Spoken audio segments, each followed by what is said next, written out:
Бұл өркениеттен бөлініп қалғандай алыста орналасқан құмды ауыл болатын.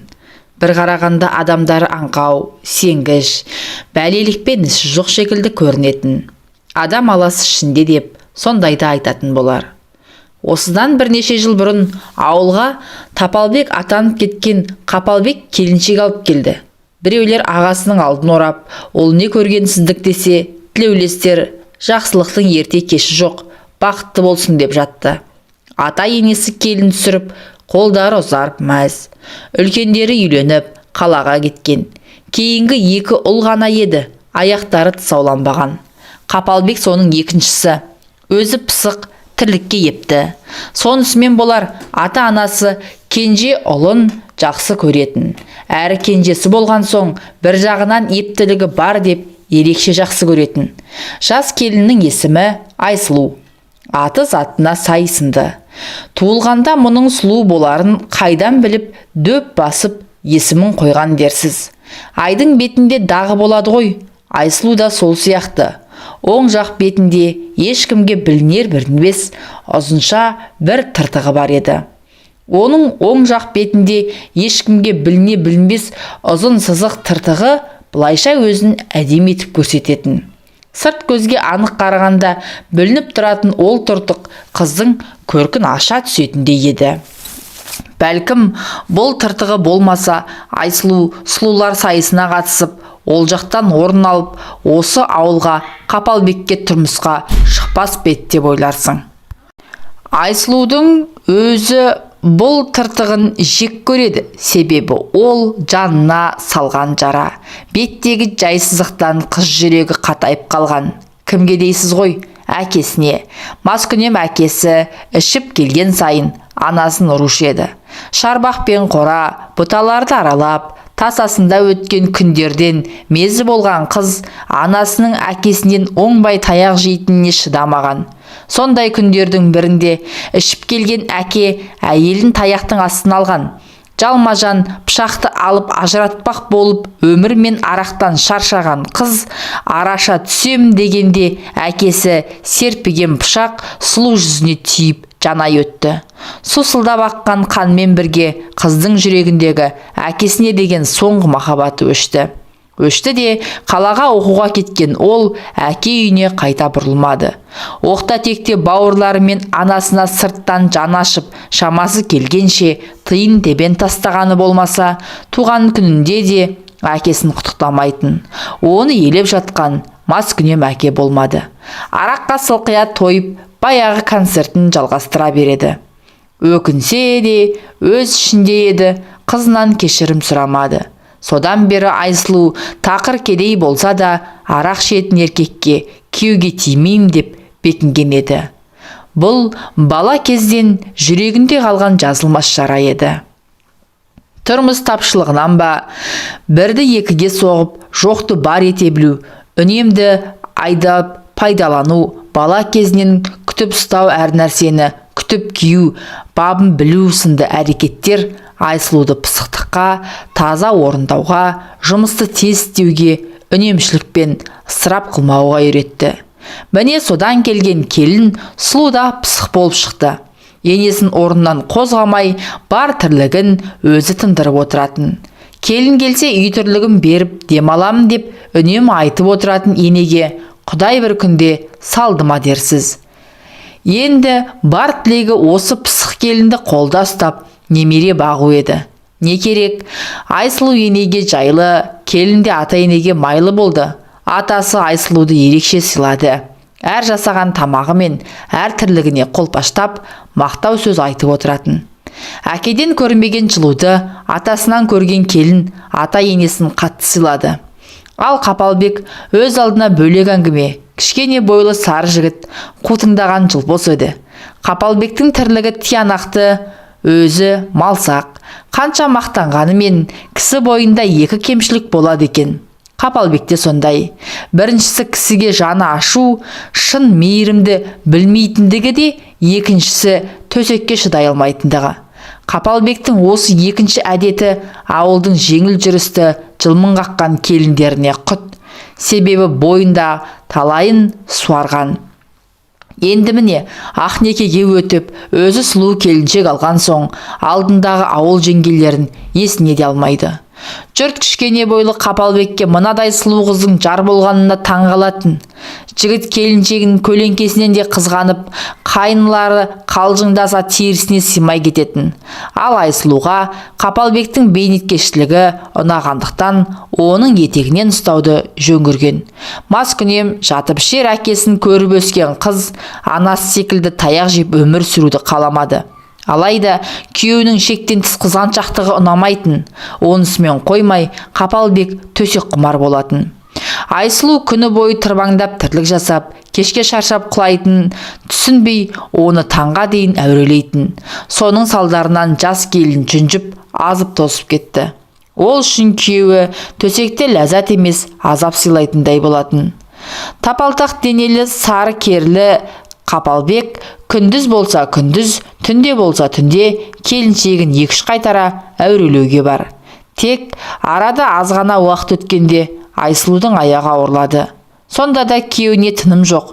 Оңтайлы сәтті күтіп, келіншегін аңдығаны аңдыған. Ай күні жетіп, кекелеңдеп жүріп, босандау байғұс. Күйеуінен әбден мезі болған келін енесіне өзінің қасында ұйықтауын жалынып сұрады. Бірдеңені сезіп жүрген енесі де келісті. Себебі ауылдың гүгу сөзін, балашының жігітшілік жүрісін, бойдақ кезіндегі ессіздіктерін біліп, осы ұлының аяғына бірінші болып сау салғаны сол еді. Келіншегі күтініп, терлеп, 40 күн енесінің қамқорлығында болғанда, әрең шыдап күткен Қапалбек 41-ші күні оны боқтап, ұрысып, өз бөлмесіне көшіріп алып келді. Көз жатоңдап, Айсұлу енесіне қарайлап кетті. Көп ұзамай қорғана алмаған бүлдіршін келін баласы 3 ай болар болмас қайта көтеріп қойды. Үлкен ұлын енесі өз бауырын алды. Ұлы мен келіннің шаңырағы шайқалмасын деген ене мен қайын-ата бір жағына болысып әлектенді. Айсұлу да бір күйеудің күйігіне тек ене мен қайын-атасы жайлы болған соң, әрі келіннің төбесінен құс ұшырмай қараған соң шыдап бақты. Келер жылы 2-ші ұл дүниеге келді. Осылайша жылма-жыл босанып, 3-ші перзенті қыз болды. Ұлың да бар, қызың да бар. Құдай көп көрмесін. Енді өзіңе кел, есіңді жиып, етегіңді жина. Сосын кейін осы балалар өскен соң туып жатарсың деп енесі келініне ақыл айтты. Ененің айтқан ақылын жөн көрген Айсұлу да келсе кетті. Әбден қалжыраған Айсұлу енесімен барып, әйелдер дәрігеріне қаралып, енді көтермеудің амалын жасады. Уақыт өтіп жатты. Атайын ене жастары жеткендіктен өздерінің де ұзатылар қыздай о дүниеге кетіп қалуы мүмкін екендігін айтып отырып, ұлап шулаған ұлдарының құлақ етін жеп, үйлен деп үлкен ұлды үйлендірмек болды. Манарбек пен Қапалбек бір әке шешеден демесең, екеуі екі адамдай. Қапалбек ұшқалақ, қызқұмар болса, Манарбек керісінше тым момын. Екеуіне ортақ қасиет еңбекқорлықтары. Қапалбек пен Айсұлудың кенжесі 3-ке келгенде ғана ағалары Манарбек үйленетін болды. Өзінен 10 шақты жас кіші Кәмшат есімді қызға таңдауы түскен екен. Кәмшат та Айсұлудай пысық, тірлікке ебі бар келін болып шықты. Шал мен кемпір осы келіннен де жолдары болғандарына қуана кетті. Ата енесі риза болып, жөн жоралғысымен тойларын жасап берді.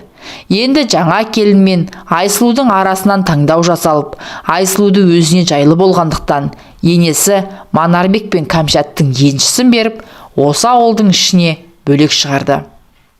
Сол кездерде ауыл адамдары жаппай мал жиып, үлкен үйлер мен қоралар соғып жатқан. Қолдарынан іс келетін ағайынды екеу алысқа ұзамай-ақ ауылдан нәпақаларын тауып отырды.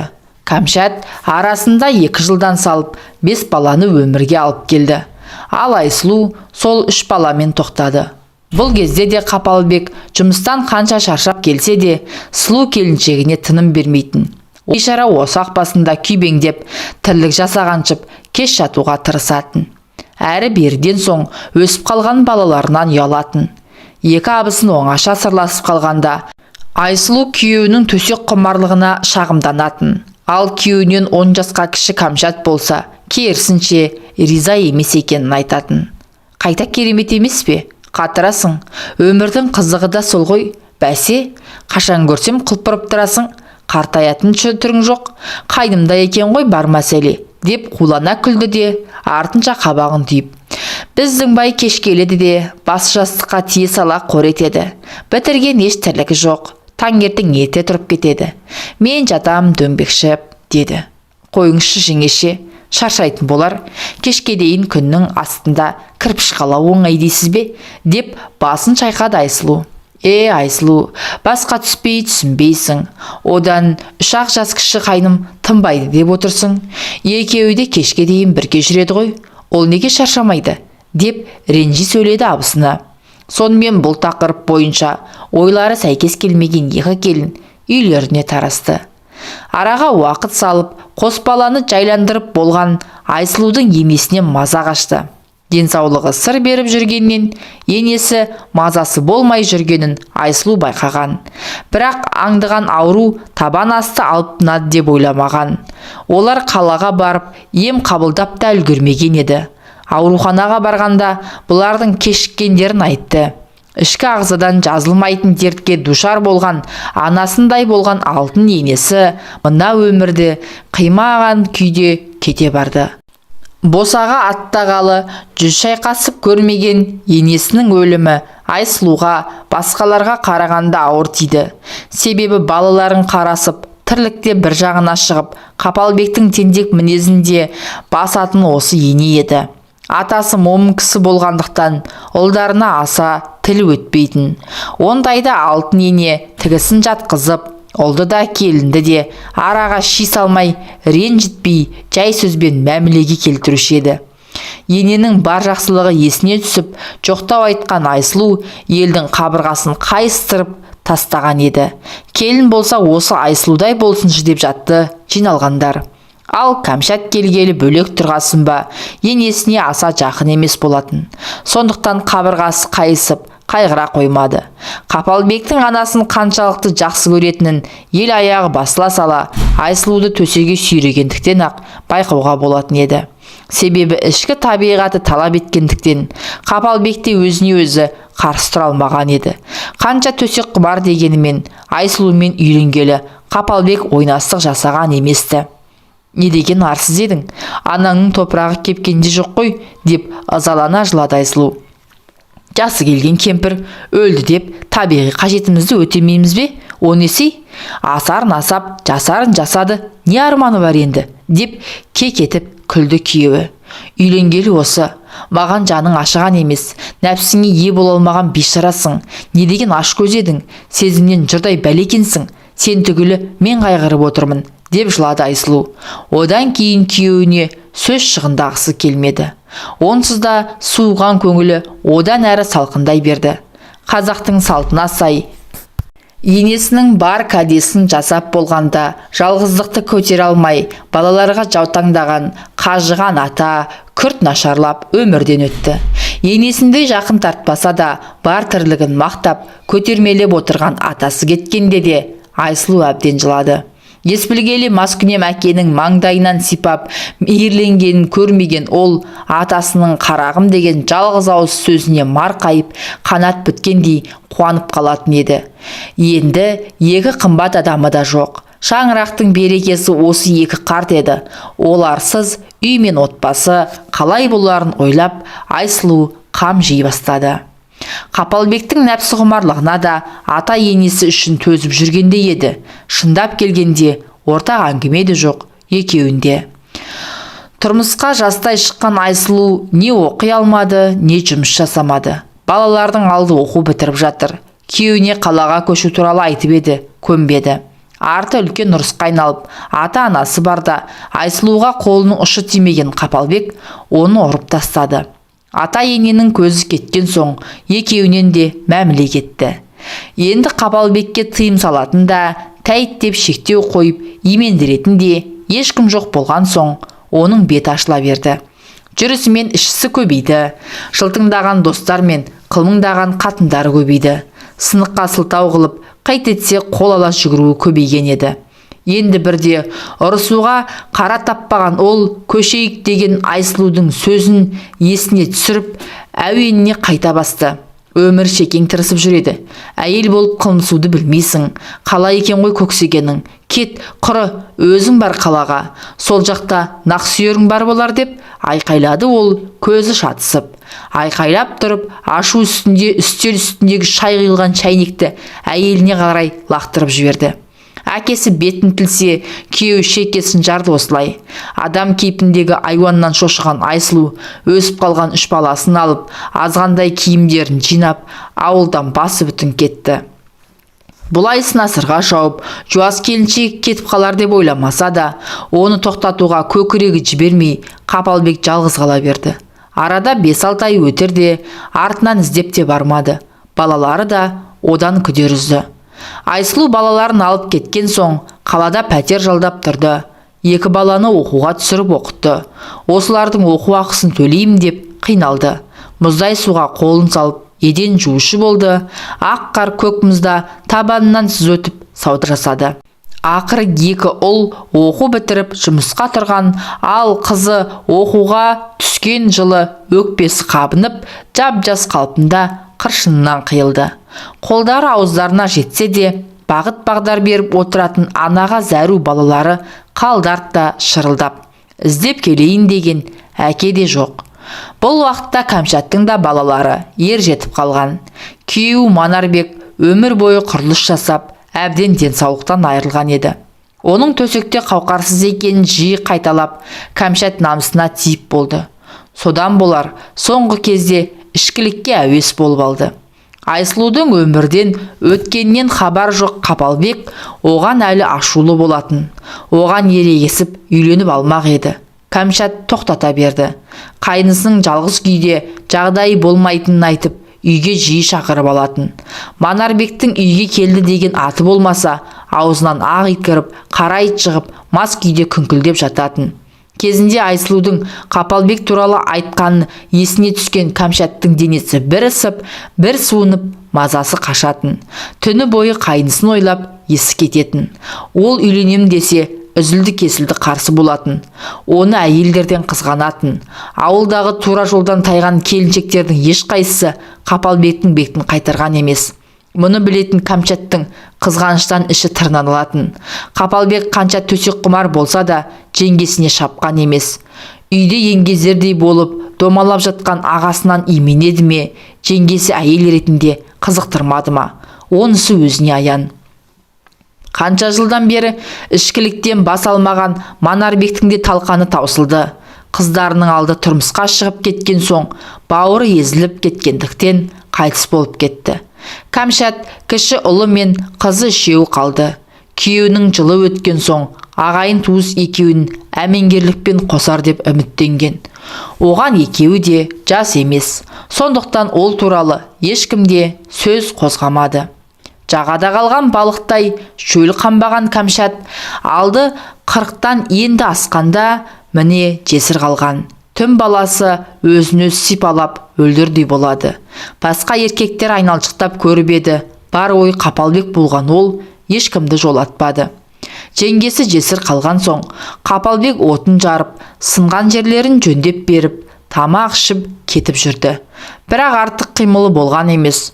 Бұдан әрі шыдай алмаған Кәмшат қайнысының алдында жасанып шығып, жорта сипап өтіп, қылымсуға көшті. Онсыз ая кетпеді. Төсектесе бар дүниені ұмытқан қайнысы қораға ертіп барып, ағасынан қалған жәдігер жеңгесін уатуға да бар еді. Бірде достарымен ішіп үйіне қайтып бара жатқан Қапалбекті Кәмшат тоқтатып, диван көтерісуге шақырды. Үй ақтап жатқандықтан сылтауратқан Кәмшат Қапалбек келген соң диванды ортаға қойғызып, Қапалбекпен сол диванның үстіне құлай кетті. Әбден төсекке шөлдеген жас жесір мен төсек құмар қайны өздерін ұстай алмады. Жастың аты жас емес пе? Кәмшат Айсұлудан әлде қайда жас еді. Жеңгелік жолы демесең, Қапалбектен де 8 жас кіші. Ер құшағын аңсаған Кәмшаттың от денесі Қапалбекті қари берді. Ол осы ауылда қанша жесірмен жатып жүрсе де, Кәмшаттай төсекте белсендісін көрмеп еді. Жұмыр желін, арық бел, аппақ күн тимеген сан, ұмар-жұмар Қапалбектің үстінде жатты. Келіншек жеңге емес, ойнастай аңырсып, ысып жатты. Қапалбекті көптеген армандаған ол, жаным, сені тура осындай деп елестеттім. Өзімді саған ғана сақтадым деп айқайлап жіберді. Ішкіліктің буымен Қапалбек те аянып қалмады. Бірақ болары болып бояуы сіңген соң еш жиып тез жиналып кетіп қалды. Содан кейін бұл үйге көпке дейін жоламай кетті. Қанша жыл арманы болған қайнысының от құшағын бір көрген Кәмшат енді тоқтай алмады. Ұзын құрақ арқылы естіп білетін Тәуіп кемпірді тауып алып, Қапалбекке дуа жасатып алды. Бетінің арын белге түйіп, оны тамаққа шақырды. Әкелген дуалы дүниесін тамаққа қосып берді. Бітті. Содан бері Қапалбекке ешкім керек емес. Бар аңдығаны Кәмшат. Тіпті некелі жары секілді оны қызғанатын болған. Оған да керегі сол. Жас майысып, сыланғанда арнан да ұялмайтын. Күн түн демей аймалап, етегіне қол жүгіртсе болды. Мынау да сүйкеніп, өліп, көйлегін түре салатыны. Қолдағы ұл мен қызды қалаға оқуға кеткенде бұлар бірге тұрады дегенде болды. Аядай ауылда тұрса да ұялған жоқ. Өсекке ілініп, күнәлері жария болып жатса да ешкімнен қымсынар емес. Нәпсінің құрсауына түскен екеуі де керегі тек төсек ләззаты ғана секілді. Әке шешесінің мұны көрмей кеткені қандай жақсы болған, десті жұрт. Бейшара Айсұлу өте көрікті еді. Қор болды-ау мына Тапалбекке деп жандар ашып жатты кейбіреулердің. Бұл кезде Айсұлудың үлкен ұлы әкесін іздеп ауылға келген еді. Қапалбекке анасы енді жоқ екенін айтып, өзімен бірге кетуін сұрады. Ол көнбеді. Ұлы ауылдастарының кеңесімен Тәуіпке барған екен. Әкең дуаланған. Ауылдан 3 шақырым алыс шықса, дуасынан арылады деген екен. Қапалбек бір рет болсын баруға келісім бермепті. Қырсықтығы ма, дуаның күші қатты ма, ол жағы белгісіз. Балалары оқуларын аяқтап, белді қызметкер болған екен. Қызы тұрмыста. Үлкен ұлы үйленіп, жағдайлары жақсарған. Аналары бейшара ол күнді көре алмай кетті. Бас көз болып отырар деген әкенің түрі мынау. Ата сақалы аузына түссе де, аңдығаны, түрілген етек қана. Баласы амал жоқ, бас салбырап, үміті үзіліп кері қайтты. Кезінде анасына бекер кінә артқандарын түсінді. Әкесі ешқашанда өзгермейді екен. Ал Кәмшаттың қыздары ана болып жатыр. Арасында немерелерімен келіп кетіп тұрады. Анасы мен ағаларының ұятты тірлігін олар да біледі. Бірақ батырып ештеңе айта алмайды. Әке шешең жынды болса байлап бақтың кері. Олар туралы бүкіл ауыл құлағдар болған. Бұл тұрғыда пікірлер екіге айырылып жатты. Үлкендер бетін шымшып, жүздеріне түкіруге даяр болып отырса, жастар жағы екеуінің үйлене салғандары дұрыс екенін айтып жатады. Ал бұлар балаларынан ұяладымыз. Мейлі, бұл олардың тағдыры, жеке өмірі. Дегенмен Кәмшат секілді әйелдердің кесірінен жесірдің бәрі көрінгенге етек ашатындай болып көрініп тұрады.